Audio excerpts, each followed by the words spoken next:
वाद विवाद सभा में अपनी अर्धांगिनी अभय भारती देवी को अध्यक्ष के तौर पर नियुक्त करता हूँ। स्त्री का आदर करते हुए इस तरह गौरव स्थान देने वाले आपके आदर्शों का अभिनंदन करता हूँ। कौवे के बच्चे को क्या मालूम कि हाथी क्या चीज है। कुछ लोग हमें परम हंस कह के पुकारते हैं और तुम हमें कौवा कह रहे हो। हंस हो या कौवा, किसी में कोई अंतर नहीं है। यही अद्वैत सिद्धांत है। ओहो, बार बार एक ही बात, सब एक है, सब एक है, ये सब तुम्हारा पागलपन है। सुनो पंडितों, तुम लोग समझाओ इसे। हंसी, रोना, गुस्सा, शांति, भय, साहस, स्त्री, पुरुष, अमृत, विष, ये सब क्या समझते हो? एक कैसे हो जाएंगे बोलो?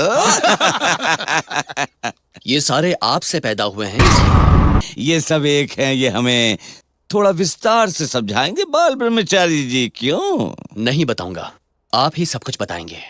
ध्यान दीजिएगा यहाँ। यह है कृष्णा, यह है तुंगभद्रा, ये गंगा और ये है यमुना, ये गोदावरी, ये कावेरी। आपकी आंखों के सामने मैंने सारी नदियों के तीर्थ इस कलश में डाले हैं। आपको इसमें से सारी नदियों के तीर्थ अलग करने हैं। मूर्ख समझ रखा है। कर्म कर्म ये कैसे साध्य है? असाध्य है। सारी नदियों के तीर्थ मिलाने से एक तीर्थ बन गया। इसी तरह सब एक हैं, ये आपको समझ में आना चाहिए।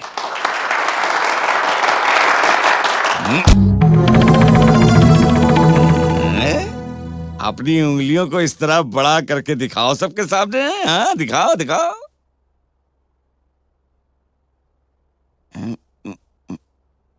ये क्या स्वामी जी, एक उंगली छोटी है तो दूसरी बड़ी है, ये ऐसे अलग अलग कैसे हो सकती है? तुम्हारे तर्कों जैसे। भाई, जब तुम्हारी पांचों उंगलियां बराबर नहीं हो सकती तो हम सब एक कैसे हो सकते हैं? बोलो बोलो।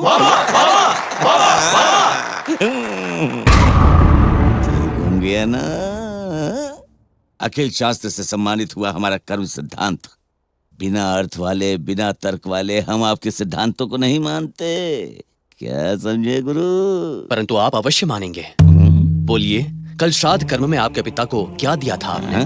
पिंड। जब आप माता के गर्भ में थे तो क्या कहलाए थे? पिंड।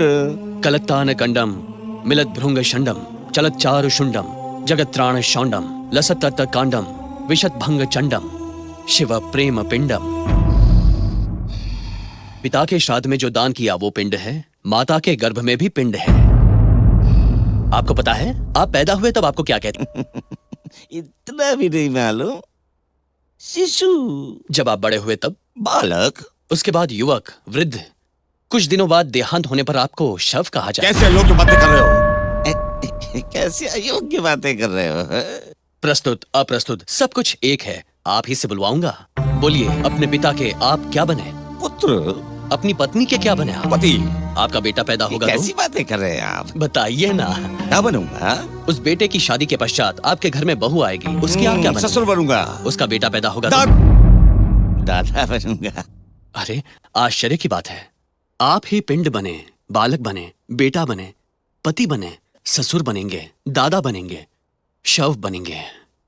एक मामूली पिंड इतना कुछ बन सकता है तो अंड पिंड ब्रह्मांड के सृष्टि रचयिता, पालन और रक्षा करने वाला वो परम ज्योति स्वरूप ही परम धाम है, तो वो परमात्मा ही सब कुछ क्यों नहीं हो सकता? बताइए मुझे। समझ गया।